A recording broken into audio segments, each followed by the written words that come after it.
If you're here today, you're probably someone who is just like me, searching tirelessly for answers, trying all of the things, and looking for a solution that is going to help reduce your pain, increase your energy, and really just to help you feel better and to get your life back. My name is Courtney Soma. I am a board certified health and wellness coach, holistic nutritionist, and personal trainer. And I help women overcome these challenges, take back their health and their life.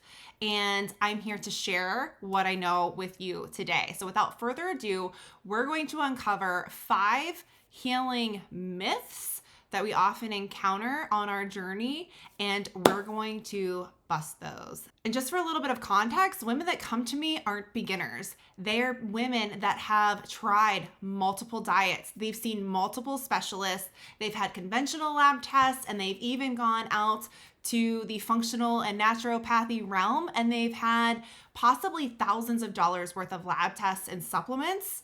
And they feel like they've really not made a whole lot of progress. So today we're not here to dwell on that, but what we are going to do is dive into some of the myths and discuss why some of these things have been standing in our way. Our goal here isn't necessarily to dwell on everything that's going wrong, but it's really to start asking the right questions so we can gain clarity on our path moving forward.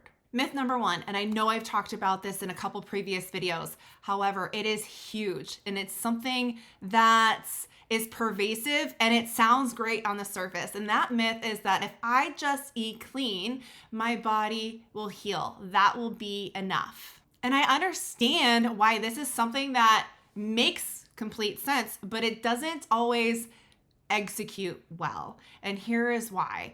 We can do all of the things and eat clean. By the way, clean means something different to everybody. So that's definitely something that we need to address when we're looking at our nutrition to ensure that it is indeed healing. And we can talk about that another day. But the myth is that if we just eat clean, the body would heal. And there's so much more to it. And a lot of it has to do with our lifestyle and our identity, our mindset, but most importantly, our identity. Because if we are constantly believing that we have a condition that there is no cure for, or that we've been stuck with this and this is our destiny, if you will, then how can we ever see any other results? And that actually, this thought process impacts our biology. What we think produces feelings, and those feelings, those neurotransmitters that are released, they control hormone regulation, they control stress and inflammation. So this contributes to a downstream effect on our health. So it is not just eating clean. It is what we believe about ourselves. It's our nervous system and the state that it's in. And if we have a dysregulated nervous system, then we can never get to that feeling of rest and digest and repair and restore if we're constantly living in fight or flight. And that's something that is super important to address. If you're someone that's dealing with gut issues, like I did for so long, I had IBS for nearly 20 years. That was chronic. It was super uncomfortable. It was super disruptive. When we do not have a calm nervous system, the gut and brain actually interact. The gut has its own nervous system called the enteric nervous system, and it communicates with the brain via the vagus nerve, which actually runs from, it's one of the cranial nerves, and it innervates our heart, our lungs, our digestive system.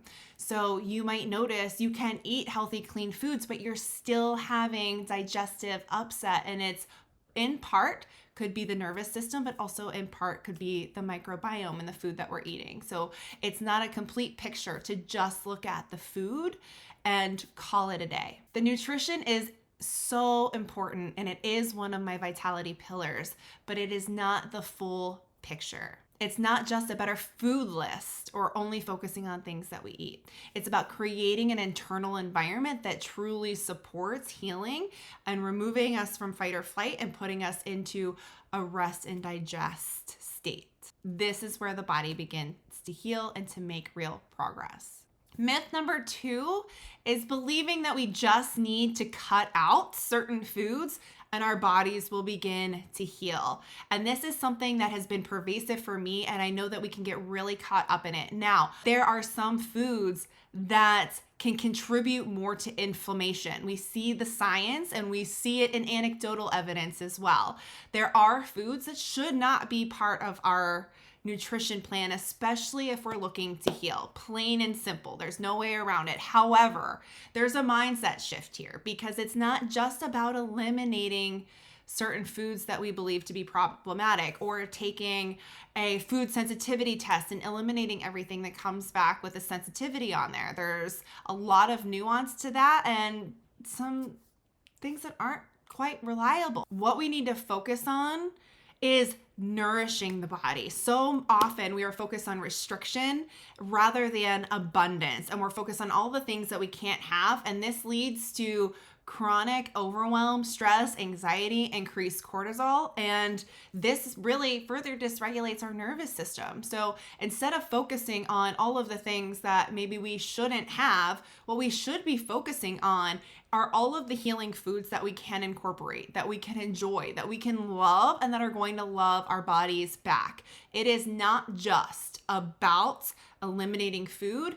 It is about adding things in and having a proper relationship with food, a healthy relationship with food. So we know that we're doing the best that we can for our bodies, because when we constantly feel restricted or like we're being deprived of something, it doesn't lead to a healing environment. But also around the things that we should not necessarily be consuming or that can be problematic for us, rethinking that. Instead of thinking, oh, I can't have this, it's like, well, this doesn't really serve my body. It doesn't serve my situation. It's not getting me closer to my health goals, and it actually causes me pain.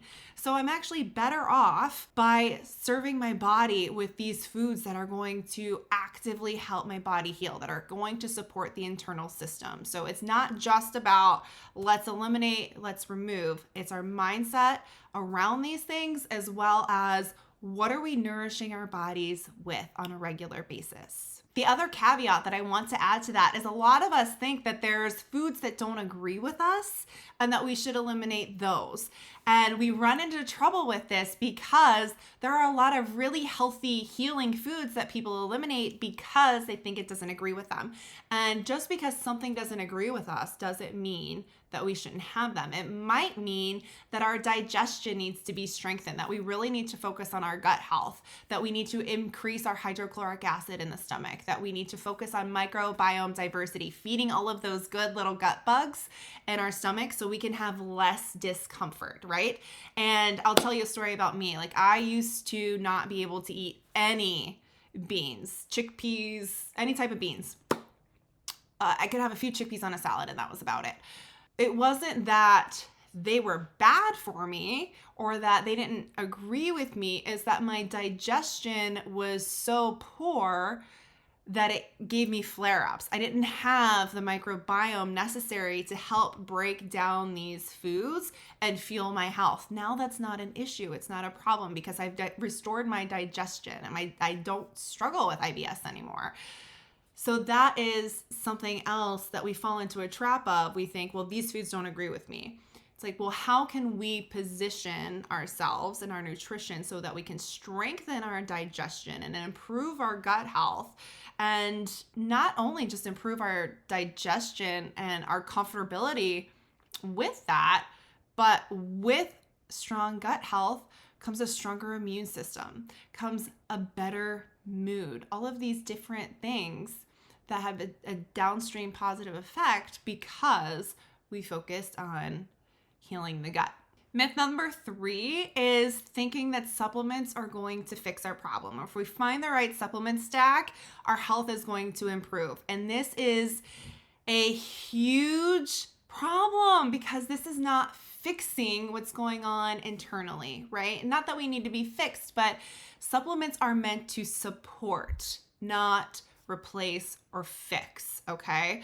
And I am not anti-supplement, not by any means. There is a certain supplement regimen that I take every single day, but it's not always the same throughout the seasons. It's based on what I am intentionally focusing on. If I'm intentionally focusing on immune health, That's what my supplement stack revolves around. If I am focused on liver support, then I might have some liver specific supplements, but it's not just supplements. I'm mostly working on my nutrition when it comes to supporting these internal systems. The supplements are there to be supportive, not to be something that we rely on to fix the problem, because that is never going to happen. Supplements are like putting the finishing touches on a house, but you have to build that foundation and the structure first, right? We can't just start hanging things on the wall if we don't have walls up. And if we're turning to supplements, but we have poor digestion, we may not be digesting and absorbing those properly anyway. So that's something that's super important to consider while we're on this journey. Supplements are supportive. They are not the answer. Myth number 4, needing a diagnosis or a bunch of expensive, unnecessary lab tests before you believe that you're able to heal. Full stop. I used to feel this way as well. So if you're someone that is on a search to put a name behind your symptoms, or maybe you already have one, I understand on one hand that can be very calming, very soothing, but it can also trap us a little bit as well, because then we get thought in the process of, well, I have this, and we start to identify with our diagnosis. I want you to know you do not need to have a diagnosis or a bunch of lab results in order to move forward and make progress with your health. If you have symptoms, you have symptoms, period, end. And sometimes labs can be helpful, but a lot of the time they can be a waste of money. And I know that because I'm speaking from experience. There's a lot of things that I had tested that I didn't need, and honestly, the results didn't change a whole lot. So if you're going to get lab tests, what is the end result? What is the action step? What is going to improve? Is it just adding a supplement? Are you changing your nutrition or your lifestyle to address what you found in the lab results? But what we can get stuck in is this endless cycle of appointment after appointment. We need this, we need that. But what we really need to do is take a step back and listen to our bodies. Information can be helpful, but it can also cause us more delay in the long run. The other thing that we actually need to address is that a lot of the time, there are symptoms that are occurring: chronic pain, fatigue, migraine. You can get the lab work done and it could look completely normal. And this happens all of the time. So many women, myself included, are told, your labs look normal, everything's fine, but you know something is not fine. We don't need blood work to tell us that we're not fine. And you don't need blood work to tell you that you can move forward and begin to take healing steps. You don't need a diagnosis to begin healing your body. You can begin taking steps literally today to help heal your gut, help support your liver, help calm your nervous system, to increase your energy and reduce your overall pain. That is the goal. Those are the primary things that I work with women with. Addressing these things doesn't require a label. It just needs support. Myth number 5. If I haven't fixed these problems by now, I may never heal. And this one literally breaks my heart, because I've been in that situation where I thought that there was nothing else that this world had to offer me except for a lifetime of chronic pain, fatigue, and migraine. But that is not the reality. That is not what we are bound to, and that's not what the life that we were put here to live, if you ask me. So if you've been sick for years or dealing with symptoms for possibly decades, women that I speak to are dealing with migraine for 10, 20, 30, even 40 years on multiple medications that have not worked. But that doesn't mean that something won't. The right structure, the right plan, and the right support. Your body has not given up on you. It's doing exactly what it was designed to protect you, to let you know that something's wrong that needs to be addressed, but it is not failing you. It's not broken. It's not a sign that you're falling apart at the seams. All we have to do is change course, rebuild the foundation, and the body begins to respond. And it comes down to 3 things that work together. First, we're creating a safe space within the nervous system. This isn't toxic positivity, but this is creating a genuine safe space in the nervous system and learning to think differently, to put a different spin on the story, if you will. Doing this actually signals to the body that it is safe to get out of protection mode and that it can actually heal. Second, we're nourishing the body. This isn't another elimination diet or super restrictive protocol. It's giving your body the nourishment it needs to support the internal systems, to support the liver, the immune system, and the gut, and the nervous system. Nourishing foods that are going to nourish you, there's no other word for it, on a cellular level so these systems can thrive. Third, we want to reduce the total load on the body, mental, physical, emotional. We really want to align our lifestyle with things that are going to support our healing so we can continue to make progress. A lot of us have specific goals and we want to eat the way we think we're supposed to eat or do the things that we're supposed to do, but we're not aligning our lifestyle around it to further propel us forward. These three things we build together, and this is what is going to allow the body and the mind the space to begin to heal. So if this is something that is resonating with you and you want to take next steps, but you're not really sure how, go to vitalityholistichw.com/liverlove and download your free Liver Love Guide, recipe pack, and email mini course that'll come to you via email. This is going to give you supportive information, but also action steps